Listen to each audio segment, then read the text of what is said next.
A vida microbiana original da Terra poderia ter se formado há 4 bilhões de anos, apenas para ser destruída cerca de 10 milhões de anos depois, durante a era do bombardeio pesado tardio, por grandes asteroides que esterilizam o planeta.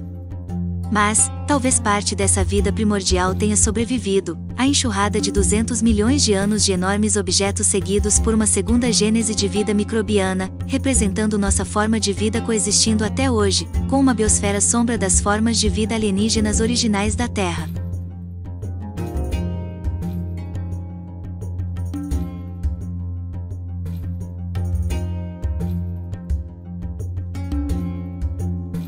Se a vida pode acontecer 2 vezes, certamente pode acontecer 1 milhão de vezes, diz o astrofísico Paul Davies.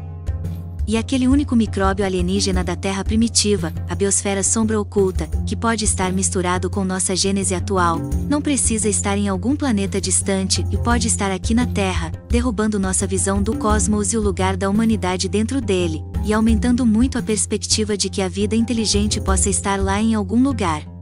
Olhando para os últimos 3,5 bilhões de anos, a origem da vida foi a primeira e mais importante transformação seguida por grandes transições, atualizações de software, sem as quais seria impossível avançar mais da chegada dos eucariotos ao sexo, seguido pelo salto da unicelularidade para a multicelularidade, levando à atualização épica e seminal que começou há cerca de 500 milhões de anos com o aparecimento de um sistema nervoso central primitivo e do cérebro humano, o sistema de processamento de informações mais complexo conhecido, e o fenômeno mais misterioso de tudo na caixa mágica do quebra-cabeça da vida, a consciência, o fantasma na máquina. Davis cita, sobre a natureza do próprio fundamento da mente, a consciência, sabemos tanto quanto os romanos sabiam, nada. É um mistério central do nosso tempo, que os físicos sugerem que pode existir por si só, mesmo na ausência de matéria, assim como as ondas gravitacionais, excitações do espaço-tempo, que podem existir na ausência de prótons e elétrons. 72, uma usina francesa de reprocessamento de combustível nuclear, descobriu que 200 quilos de urânio de uma mina de urânio na região de Oklo, na República do Gabão, haviam sido refinados. Temendo que alguém ou uma organização secreta construísse uma bomba nuclear, a Comissão Francesa de Energia Atômica abriu imediatamente uma investigação. Finalmente, pesquisadores e cientistas de todo o mundo, depois de conduzir uma investigação detalhada, chegaram à conclusão de que 6 grandes reatores nucleares com bilhões de anos estão localizados perto da mina de urânio do Gabão e estão ativos há pelo menos 150 mil anos. Os reatores nucleares antigos utilizam águas superficiais e subterrâneas para modular e refletir nêutrons de fissão sequenciados. Seu funcionamento é muito mais avançado que o dos reatores nucleares modernos. Além disso, os cientistas encontraram evidências geológicas de que o urânio em veias de minério de urânio em forma de lente havia sofrido reações em cadeia de fissão autossustentáveis, gerando calor intenso. Nesse processo, nêutrons subatômicos liberados pelo decaimento radioativo de átomos de urânio induzem o decaimento de outros átomos de urânio, levando a uma cascata de fissão nuclear e liberação substancial de energia como calor. Isso é o que os reatores nucleares modernos usam para produzir energia. O enigma, no entanto, é porque os reatores de Oklo não mergulharam direto em uma reação em cadeia descontrolada, levando ao derretimento das veias ou mesmo a uma explosão. Em usinas nucleares, a reação é mantida sob controle usando moderadores. Estas são substâncias que retardam a reação em cadeia absorvendo alguns dos nêutrons de fissão ou a estimulam ajustando as energias dos nêutrons. O ex-chefe da Comissão de Energia Atômica dos Estados Unidos e Prêmio Nobel Dr. Glenn Seaborg ressaltou: para que o urânio continue a queimar, todas as condições devem estar completamente livres de preconceitos. A água envolvida na reação nuclear deve ser muito pura. Algumas partes por milhão de poluentes criarão uma reação tóxica que fará com que o reator pare de funcionar. Em nenhum lugar do mundo há água natural tão pura. Em abril de 2018, 2 amostras de rocha recuperadas durante as campanhas de perfuração em Oklo foram doadas ao Museu de História Natural de Viena.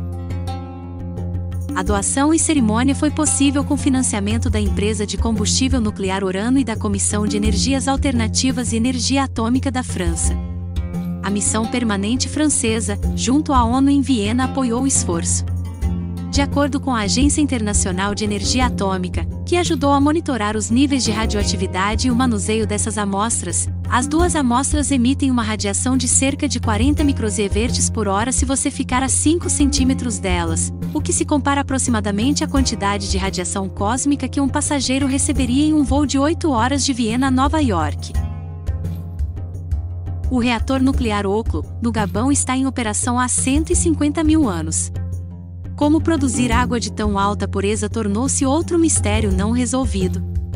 A racionalidade do projeto estrutural de reatores nucleares pré-históricos é absolutamente desconcertante para os especialistas. Alguns cientistas e teóricos acreditam que o reator é extremamente avançado, sugerindo que seres altamente inteligentes existiam há 2 bilhões de anos.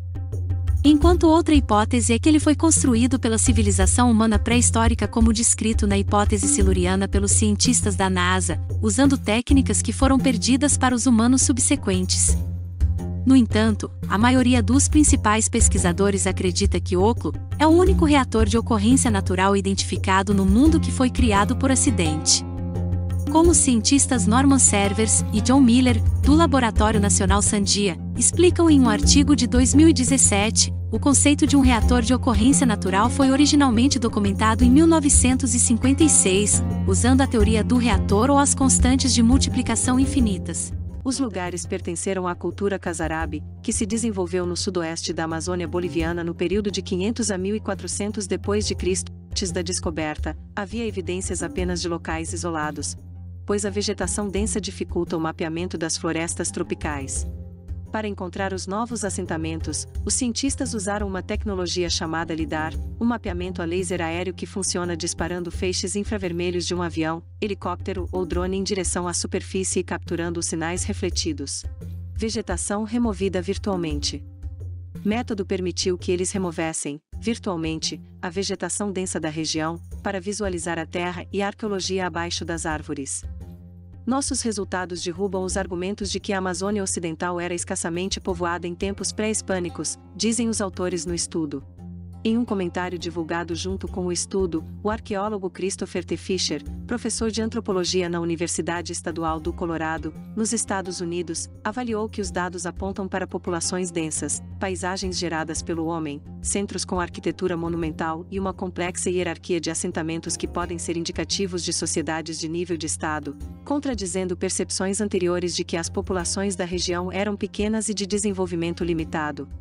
Fisher não participou do estudo. Gestão de água, plataformas e pirâmides. A arquitetura dos assentamentos incluía plataformas escalonadas, sobre as quais havia estruturas em forma de U, montículos de plataforma retangulares e pirâmides de até 22 metros de altura.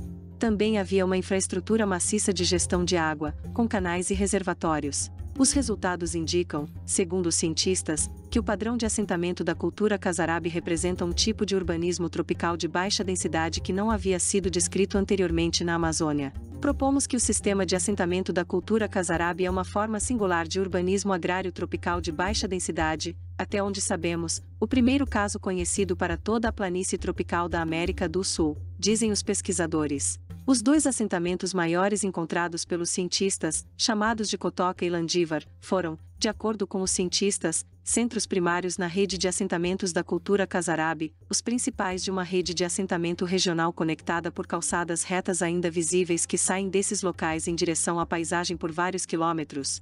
Além disso, a presença de plataformas localizadas em pontos estratégicos de algumas das calçadas e em vãos na interseção de calçadas e recintos poligonais sugerem que o acesso a esses grandes locais de assentamento pode ter sido restrito e controlado, acrescenta.